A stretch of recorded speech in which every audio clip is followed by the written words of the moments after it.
That's the story we are focusing on, and please, we're not trying to apportion blame to Annie Raja at all. But this is my take entirely on what she's thinking.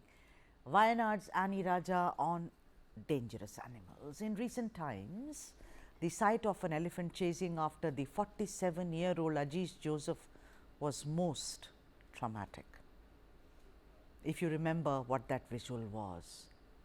That visual was the one that is playing on your screen right now. Ajit Joseph, who enters the compound of a house while trying to escape from the elephant, which in turn comes after him after smashing the gate. Inside the compound, there were two children who had a narrow escape as they ran in opposite direction. Ajit was later rushed to hospital and he was unfortunately pronounced dead. Ajit was one victim of the elephant and the other was 52-year-old Paul of Velachalil, who worked with South Wayanad Forest Division.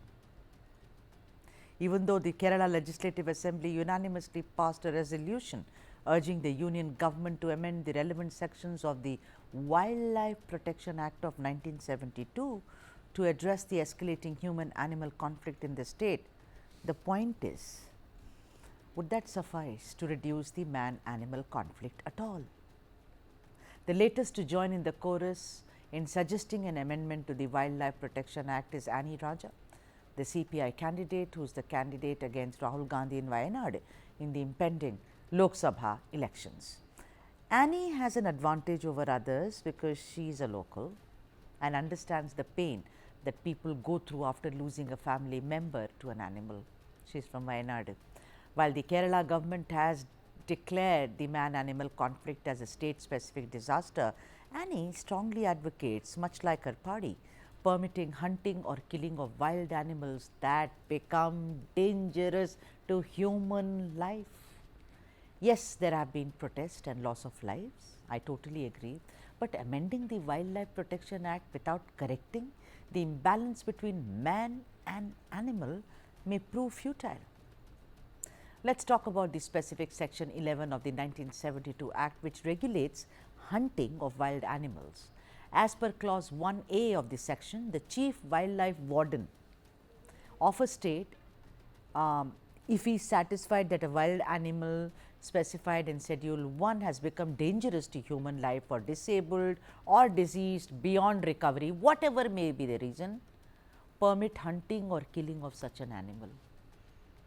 The section gives powers to such a warden to order killing of such a wild animal if it cannot be tranquilized or relocated after capturing. And that is where many animal conservationists say lies the problem. How about first addressing the shrinking of animal habitats? If you look at Wayanad, particularly that region, it is so stark. How about training local authorities to handle an animal crisis in the first place? Don't blame that elephant which ran after Ajit. There is a big history behind it. It was radio collared, but did anyone guarantee that it will not turn a particular way when it enters Kerala? I doubt it. In a country where animal rights and forest laws have been broken with impunity, will the amendment alone to the Wildlife Protection Act 72 and that too of hunting or killing an animal suffice? Let me also add that Annie Raja does want to look at the problem holistically, but then why make hunting and killing of so-called dangerous animals the kernel of your argument, Annie? I think you have to look at it in the larger perspective.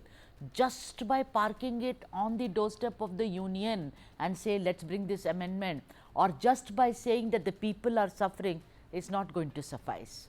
I think like much the water crisis in Bengaluru, the floods in Chennai or the man-animal conflict, everything needs to be looked through a renewed prism, considering the conflict between man and others is reducing with man having the advantage, which is totally unfair.